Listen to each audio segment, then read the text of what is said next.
అసలు wife and husband మధ్య ఎలాంటి సంబంధాలు ఉంటే బాగుంటుందంటారు?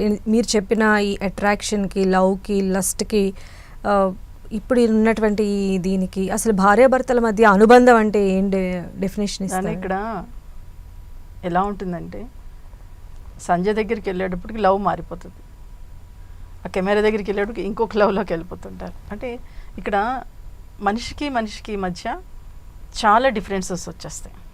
ఇక్కడ ఒక వైఫ్ అండ్ హస్బెండ్ అనేది డిఫరెంట్ ఫ్యామిలీస్ నుంచి వస్తారు, డిఫరెంట్ ప్లేసెస్ నుంచి వస్తారు. ఓకే, అంటే ఇక్కడ ఒక పెళ్ళి అనేది ఇద్దరు మనుషులకి కాదు, రెండు కుటుంబాల కలయికే మ్యారేజ్. ఓకే, అంటే అందులో 10 మంది ఉండొచ్చు, ఇందులో 10 మంది ఉండొచ్చు. ఒక 20 మందిని వాళ్ళు అడ్జస్ట్ చేసుకుంటూ ముందుకెళ్ళాలి. అలా వెళ్ళాలి అంటే ఆ అవకాశం ఇప్పుడు పిల్లలకి ఇస్తున్నామా అంటే లేదు.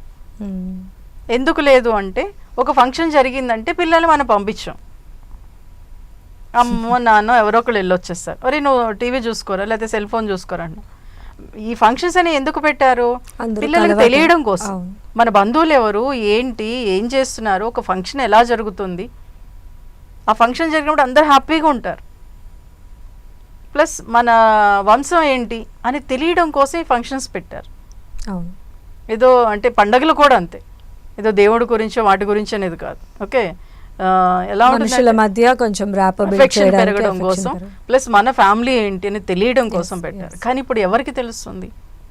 మీరు ఎక్కడికైనా వెళ్ళండి, ఒక అమ్మమ్మ నానమ్మ తాతయ్యల పేర్లు అడగండి, ఎవరికి చెప్పట్లా, ఆ వేలోకి వెళ్ళిపోతున్నాం.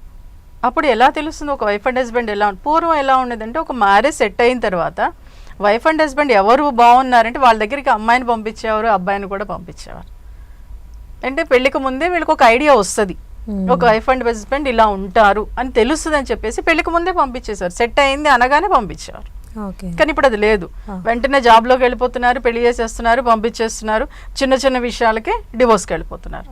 అంటే కోట్లు పెట్టి ఖర్చు పెడుతున్నారు, మ్యారేజ్ అంగరంగ వైభవంగా చేస్తున్నారు, ఓ 3 నెలల్లో డివోర్స్ అయిపోతుంది. అందుకే అంట ఇప్పుడు ప్రీ వెడ్డింగ్ షూట్ అని తీస్తున్నారు కదా, అది చాలా బెటర్ అనిపిస్తుంది. ఎందుకంటే 3-4 రోజులను అర్థం చేసుకోకుండా అక్కడికే వెళ్ళిపోతుంది, అంటే లక్షల్లో అయిపోతుంది.